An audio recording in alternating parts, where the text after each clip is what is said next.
여러분, 요즘 테슬라를 보면요. 주가 하나만 놓고 보면 솔직히 마음이 편한 종목은 아닙니다. 전기차 판매 얘기 나오면 경쟁 심해졌다는 말이 먼저 나오고 주부품 얘기 나오면 가격이나 이야기부터 튀어나오죠. 그런데 제비드벗 시장을 조금만 멀리서 보면 테슬라 이야기가 전혀 다른 방향으로 흘러가고 있다는 겁니다. 지금 테슬라를 둘러싼 이슈들을 하나씩 이어붙여 보면 전기차 회사가 힘들다는 이야기보다는 테슬라는 이제 완전히 다른 단계로 넘어가고 있다는 흐름이 더 분명하게 보이거든요. 오늘은 바로 그 이야기, 최근에 나온 몇 가지 이슈들을 묶어서 테슬라의 지금 위치, 그리고 다음 장면을 같이 정리해 보겠습니다. 일단 배경부터 짚고 와야 합니다. 최근 미국 연준이 단기간에 상당한 규모의 유동성을 시장에 공급하기로 했습니다. 이게 당장 금리를 내렸다는 얘기는 아니지만 시장에 던지는 메시지는 꽤 분명합니다. 시스템이 흔들리는 걸 원하지 않으니 급하게 조이지는 않겠다고요. 이런 시그널이 나오면 가장 먼저 반응하는 자산이 뭘까요? 바로 성장주, 그리고 미래 스토리를 가진 종목들입니다. 테슬라는 전통적인 자동차 주식처럼 움직이지 않습니다. 항상 기술주, 그것도 위험자산의 성격을 같이 안고 움직여왔죠. 그래서 이런 유동성 이슈는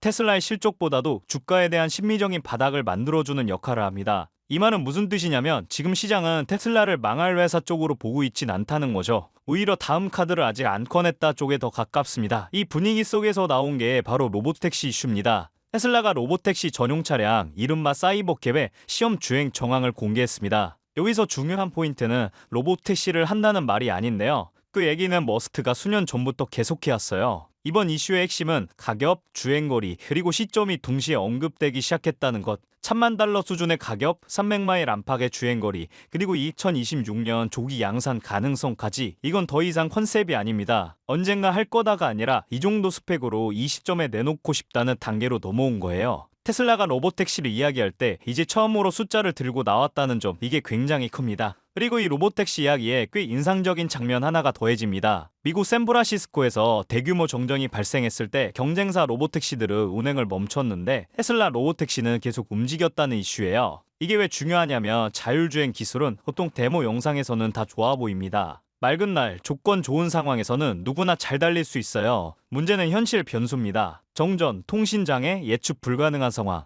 이 장면은 테슬라가 실험실 기술만 보여주는 게 아니라는 메시지를 던진 사례라고 볼 수 있습니다. 완벽하다고 말할 수는 없지만 적어도 현지에서 굴려보려는 단계에 와 있다는 거죠. 여기서 테슬라 이야기가 자동차에서 로봇으로 자연스럽게 넘어갑니다. 최근 독일 베를린에서 옵티머스가 공개 전시됐어요. 중요한 건 기술 시연 자체보다도 일반 대중 앞에 내놓았다는 점입니다. 테슬라는 요즘 계속 이런 선택을 합니다. 완성되지 않았더라도 우리는 이걸 진짜로 만들고 있다는 장면을 계속 보여줍니다. 이건 투자자에게도 시장에게도 분명한 메시지입니다. 전기차 판매량만 보고 판단하지 말고 이미 다음 사업으로 넘어가 있다는 메시지인 것이죠. 경쟁이 시작됐다는 신호 또한 있었습니다. 자율주행도 로봇도 이제는 여러 회사들이 동시에 뛰어들고 있는 영역이죠. 머스크가 최근 경쟁사 기술을 보고 인상적이라고 평가한 것도 같은 맥락입니다. 이건 종계라기보다는 이 시장이 이제 진짜로 열렸다는 확인에 가깝습니다. 중요한 건 누가 먼저 씌어내느냐가 아니라 누가 가장 넓은 환경에서 가장 많이 굴려보느냐입니다. 테슬라는 이 부분에서 조금 다른 길을 가고 있습니다. 특정 지역에 최적화된 시스템보다는 전 세계 어디서든 작동할 수 있는 범용성을 먼저 가져가려는 쪽이죠. 그래서 속도가 느려 보일 때도 있고 완벽하지 않아 보일 때도 있습니다. 하지만 한 번에 확장할 수 있는 구조를 만들겠다는 방향성만큼은 분명합니다. 이건 경쟁이 불리하다는 신호라기보다는 이제 자율주행과 로봇이 말의 영역을 벗어났다는 증거에 더 가깝습니다. 지금까지 이 이슈들을 쭉 이어서 보면 테슬라는 참 묘한 위치에 서 있습니다. 당장의 실적만 보면 부담스럽고 전기차 시장만 보면 경쟁이 치열합니다. 그런데 한 발짝만 뒤로 물러나서 보면 테슬라는 로보택시와 로봇이라는 완전히 다른 무대를 이미 준비해놓고 있습니다. 아직 결과는 안 나왔습니다. 그리고 실패할 가능성도 분명히 있습니다. 하지만 최소한 한 가지는 분명합니다. 테슬라는 지금도 자동차 회사로 평가받는 걸 가장 싫어하는 회사라는 것. 이 회사는 여전히 다음 장면을 먼저 보여주려 하고 있습니다.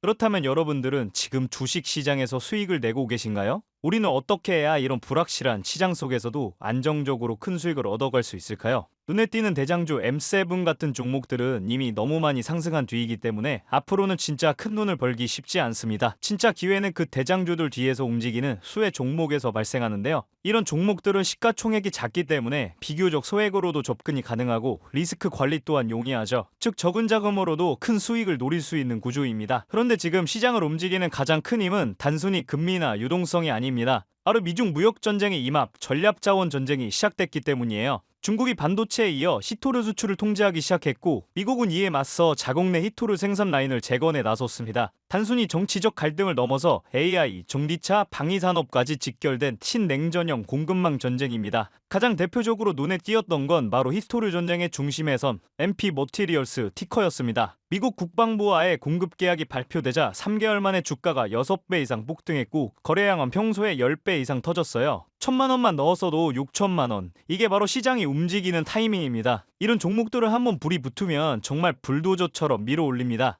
왜냐면 시장의 자금은 테마에 몰리기 때문이에요. 하지만 여러분, 중요한 건 여기서 끝이 아닙니다. 한두 종목이 폭등하고 끝나는 이야기가 아니라 산업 전체의 판이 바뀌는 신호라는 점이에요. 히토류 전쟁의 불길은 이제 리튬, 니켈, 코발트 같은 2차 전지 원자재까지 번지고 있습니다. 이미 티코와 LAC 같은 대장은 너무 멀리 가버렸지만 그 뒤를 따르는 진짜 수혜주들은 아직 초입에 있습니다. 히토류 자석을 제조하는 기업이나 리튬 정제를 담당하는 2차 밸류체인 혹은 이 자원을 기반으로 한 방산 전기차 부품 기업들이요. 이런 기업들은 아직 시총이 작고 조금만 자금이 들어와도 급등 파동이 나올 수 있습니다. 테슬라나 엔비디아 같은 재무가 탄탄한 기업에 중심을 잡고 이러한 기업들의 분산 투자하셔야 보다 더 큰 수익을 얻어가는 겁니다. 지금 시장은 분명히 움직이고 있습니다. 하지만 대부분의 개인 투자자들은 이 거대한 판이 어디로 흘러가는지조차 모른 채 뒤늦게 따라붙고 있어요. 진짜 돈은 먼저 움직이는 사람의 몫입니다. 그래서 제가 이번에 직접 현재 이 전략자원 전쟁 속에서 가장 강하게 수급이 몰리게 될